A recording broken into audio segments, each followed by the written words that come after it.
우리가 앞 시간에 6절에서 16절 말씀을 살펴보았습니다.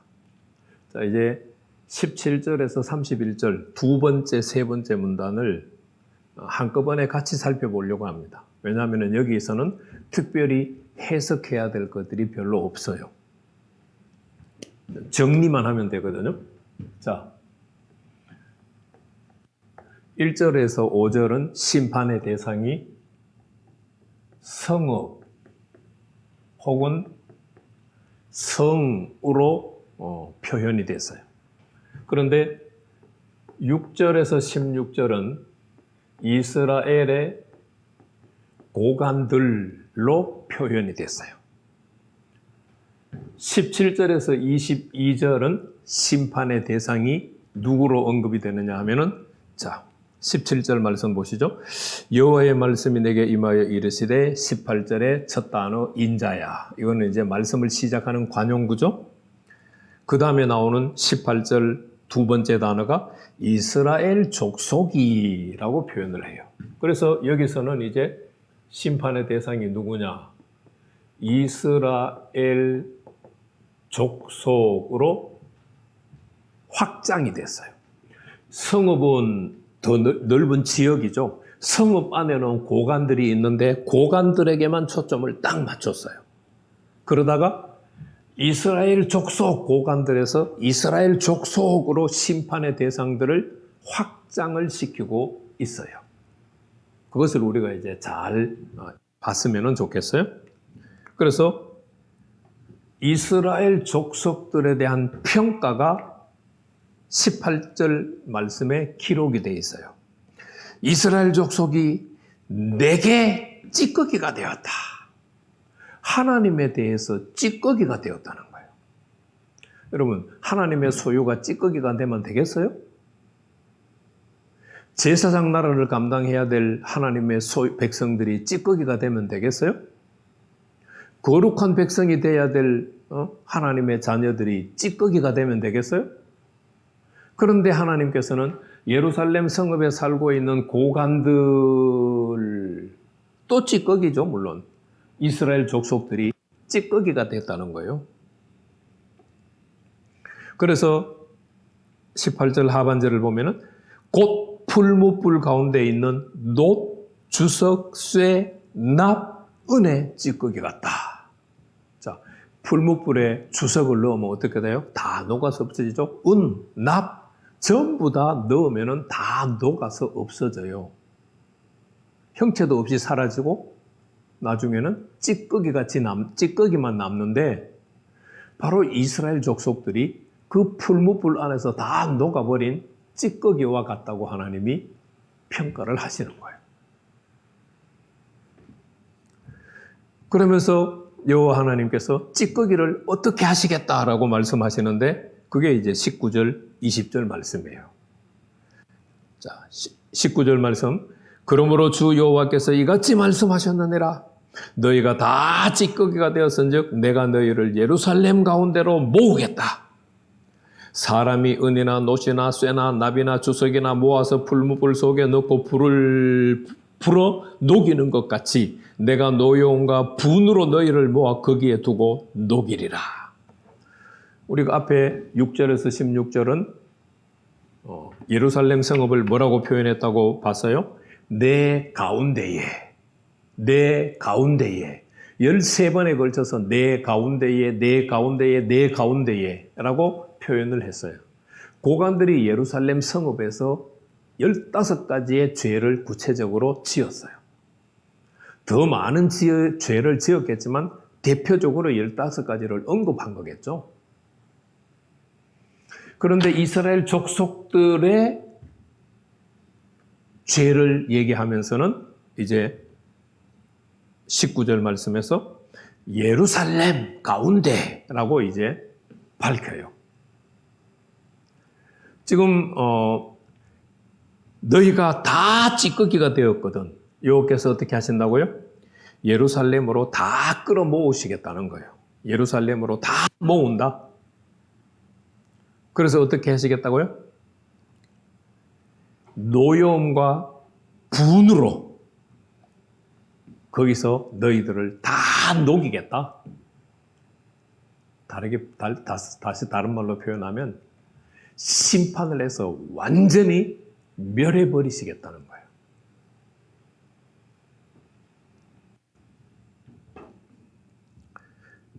(21절) 22절 말씀 또 19절 20절 말씀과 맥락을 같이 해요. 반복하고 있는 말씀이라고 보면 돼요. 21절 말씀, 내가 너희를 모으고, 19절에서는 내가 너희를 예루살렘 가운데로 모으고 했죠. 그러니까 예루살렘으로 모은다는 말이에요. 거기서 하나님께서 뭘 하세요? 내 분노의 불을 너에게 불면, 20절 말씀에 내 노여움과 내 분으로 너희를 모아가지고 녹인다 하는 말을 달리 표현한 거죠. 그럼 어떻게 돼요? 이스라엘 족속들이 그 가운데서 21절 하반절에 다 녹아요. 22절은요. 은이 풀무불 가운데 같이 녹아요. 그 가운데서 다 녹아요. 그러니까 찌꺼기 상태로 남는다는 거예요. 찌꺼기이기 때문에 찌꺼기 상태로 남는다는 것을 지금 강조하고 있는 표현이에요. 그래서 22절 하반절에 보면은 나 여호와가 분노를 너희 위에 쏟을 줄을 너희가 알리라. 자, 21장에서는 하나님께서 심판하는 방법이 뭐였어요? 비유에서는 불이었죠. 그리고 비유 해설에서는 칼이었죠. 여기서 하나님께서 분노를 쏟으시면은 쏟는 방법은 뭘까요? 역시 바벨론을 일으켜서 칼로 백성들을, 고관들과 이스라엘 족속들을 다 죽이는 거예요. 그래서 이 두 번째 단락은 이스라엘 족속들 심판에 대한 메시지. 다 모아가지고 한꺼번에 없애겠다. 이게 핵심이에요. 자, 그 다음에 23절에서 31절은 대상이 또 어떻게 변화가 되는지 한번 보세요. 대상이 갑자기 뭘로 바뀌어요?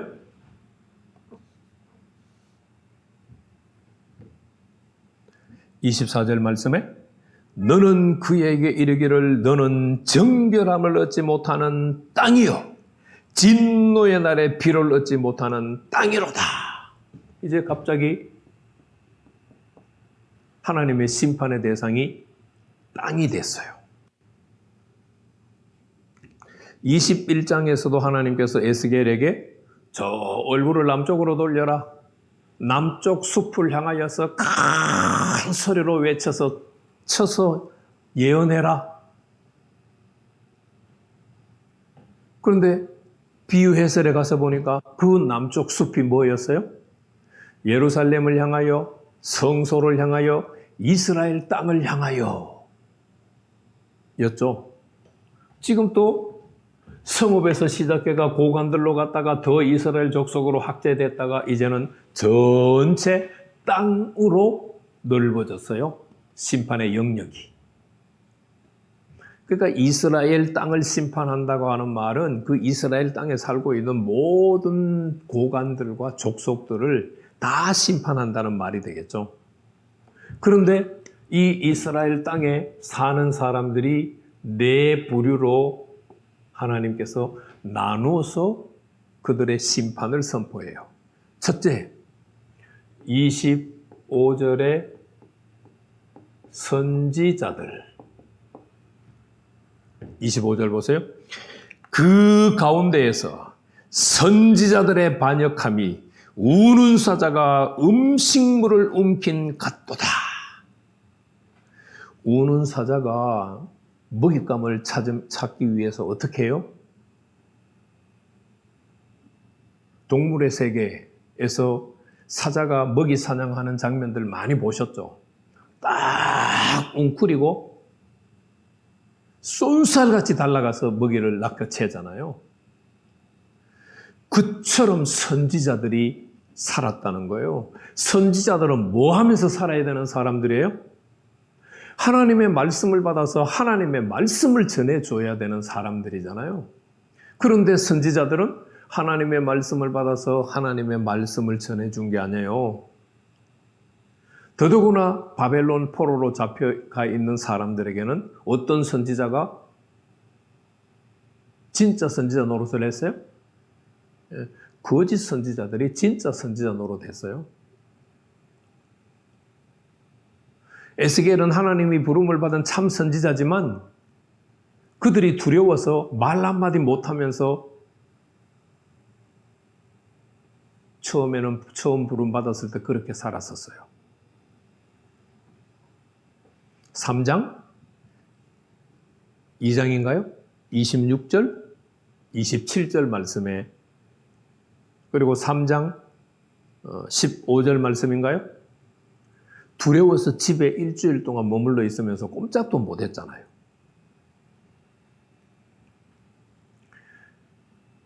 하나님의 말씀을 받아서 백성들에게 전해야 될 사람들이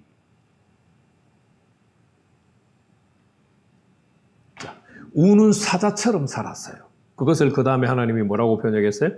우는 사자처럼 산 것을 첫 번째 사람의 영혼을 삼켰다. 둘째 재산과 보물을 탈취했다. 셋째 과부만 엄청나게 양산했다. 도대체 선지자들이 어떻게 살았길래 영혼을 사냥하고 재물을 착취하고 과부들만 양산했을까요? 하나님이 주신 하나님께로부터 받은 말씀을 전한 것이 아니고 거짓 선지자들이 자기 마음에서 일어나거나 아니면 악한 영으로부터 받은 것을 백성들에게 전해서 백성들 다 죽이고 백성들 거 다 탈취하고 남자들 다 죽이고 여자만 남겼다는 뜻이에요. 그러니까 선지자들이 거짓 선지자 노릇했다는 거죠. 땅을 심판하는데 그 땅에 살고 있는 선지자가 첫 번째 언급의 대상이에요. 그 다음에 26절 말씀을 보면 이제 누구를 언급해요? 제사장들.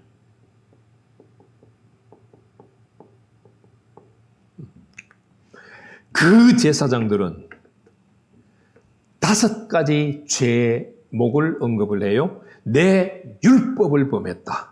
나의 성물을 더럽혔다. 거룩한 것과 속된 것을 구별하지 않았다. 부정함과 정한 것을 사람들에게 가르쳐서 구별하도록 안 했다. 5번째, 그의 눈을 가리어 나의 안식일을 안 보았다. 제사장들이 지은 5가지 제목, 자신이 해야 될 역할을 하나도 안 한 거예요. 선지자들과 똑같이 자기 이익을 위해서, 자기 배를 불리기 위해서 제사장들이 살았어요. 그 다음에 이제 27절에는 고관들이 나와요. 앞에 언급했던 고관들을 다시 언급을 했어요. 고관들은 어떻게 살았어요? 27절, 그 가운데에 그 고관들은 음식물을 삼키는 이리 같았다. 여러분, 이리가 먹이감을 먹었을 때 어떻게 먹었겠어요? 허겁지겁 뜯어 먹었겠죠. 고관들이 그렇게 백성들을 잡아먹으면서 살았다는 얘기예요. 불의한 이익을 얻으려고 피를 흘려 영혼을 멸했다. 이 피를 흘렸다고 하는 말은 15가지 제목을 말한다고 6절에서 16절 말씀에서 말씀드렸죠. 15가지 제목으로 피를 흘리면서 살았는데 그것이 뭐냐? 목적이 뭐였느냐?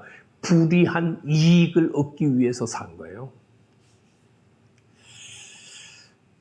여러분, 오늘 이 자리에는 거의 지도자들이 있는데 우리가 왜 교수를 하고 왜 목회를 하죠? 불의한 이익을 얻으려고 합니까? 아니죠. 아닌 거 알죠. 여러분들이 이 유튜브를 나중에 들으시는 분들이 있을 텐데 여러분들이 왜 신앙생활 합니까? 불이한 이익을 얻기 위해서 신앙생활 하시나요? 아니죠. 그렇다면 내가 살고 있는, 내가 속해 있는 모든 곳에서 불이한 이익을 얻기 위해서 살아서는 안 되죠. 고관들은 정치 지도자들에 속해요. 그 정치 지도자들은 다 불의해서 자신의 이익을 얻기 위해서 사는 거예요. 우리 대한민국 정부가 수립되고부터 정권을 잡은 자들이 얼마나 많은 불의를 했을까요?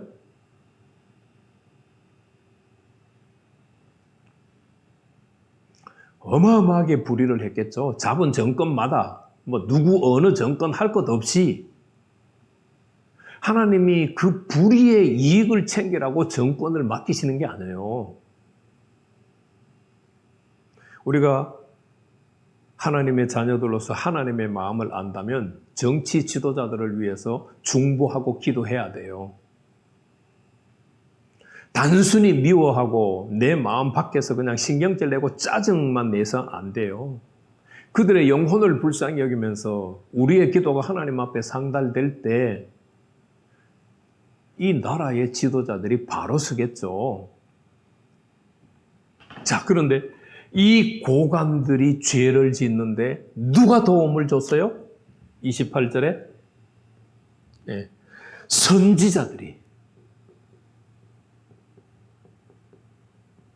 선지자들이 고관들이 죄를 짓도록 지금 표현 자체를 보면은요, 그들을 위하여, 고관들을 위하여 회를 치라고 스스로 허탄한 이상을 보고 거짓 복수를 행하며,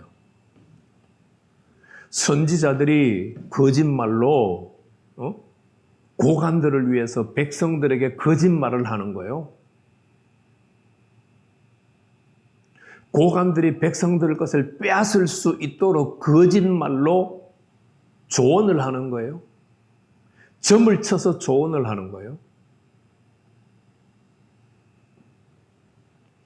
선지자들은 자신의 사명, 하나님이 주신 자신의 사명을 감당한 것이 아니라 거짓 영에게 사로잡혀서 자신의 마음에서 일어나는 말로서 백성들을 잡아먹는 거예요. 그래서 이 네 가지 죄를 언급을 했어요. 그러면서 이제 28절은 여기에 묶어져야 되고요. 요렇게 묶어져야 되고, 그 다음에 마지막 네 번째,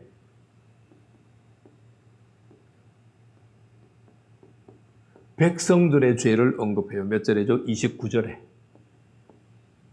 백성들은 어떤 죄를 보면서요? 네 가지 언급하고 있죠. 그들은 포악하게 살았다. 두 번째, 강탈을 일삼으며 살았다. 그러니까 이 사람들과 이 백성들이 다를 바가 없었다는 이야기죠. 세 번째는 가난하고 궁핍한 자를 압제했다. 더불어 살아야 되는데 자기보다 힘이 약한 자, 자기보다 조금만 부족한 자들을 다 강탈하면서 착취하면서 살았다. 네 번째, 나그네를 부당하게 학대하면서 살았다. 그러니까 이스라엘 땅에 살고 있는 모든 사람들이 죄덩어리라는 이야기예요.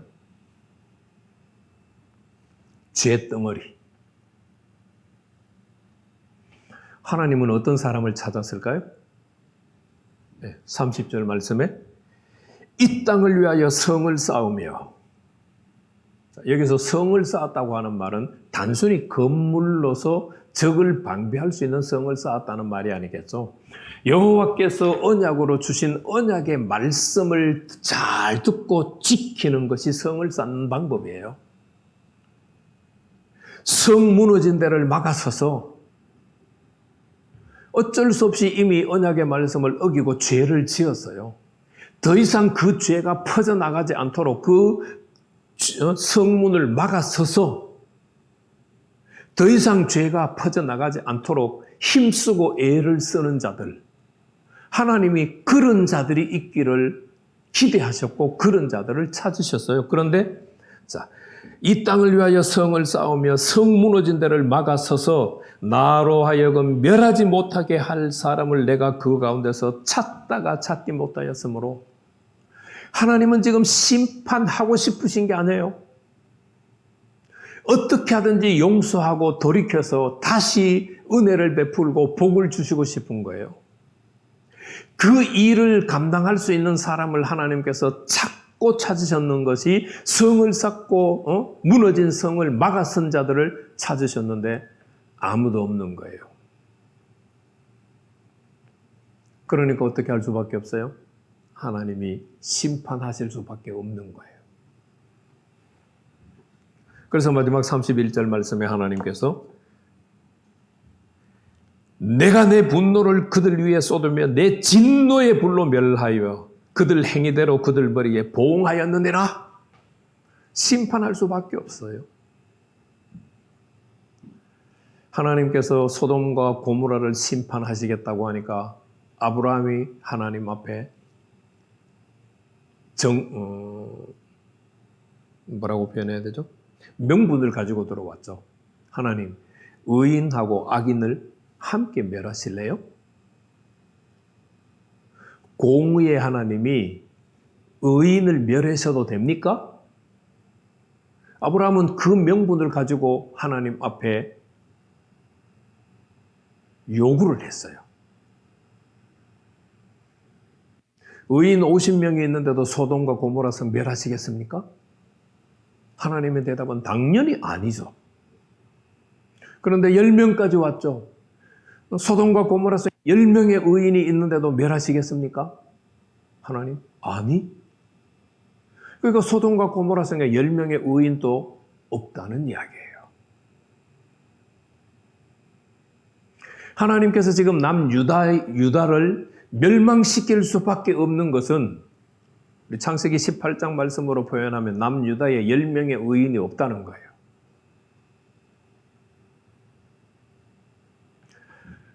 우리는 오늘 21장 마지막 부분, 특별히 30절 말씀을 한번 다시 생각하고 되새겨 봤으면 좋겠어요. 하나님은 누구를 찾으신다고요? 멸망할 가정이 멸망하지 않도록 할 사람을 찾고 계세요. 멸망받을 교회가 멸망받지 않도록 할 사람을 찾고 계세요. 멸망받을 사회, 멸망받을 국가가 멸망받지 않도록 할 사람을 찾고 계세요. 아브라함의 기도로 말하면 하나님은 바로 의인을 찾고 계시는 거죠.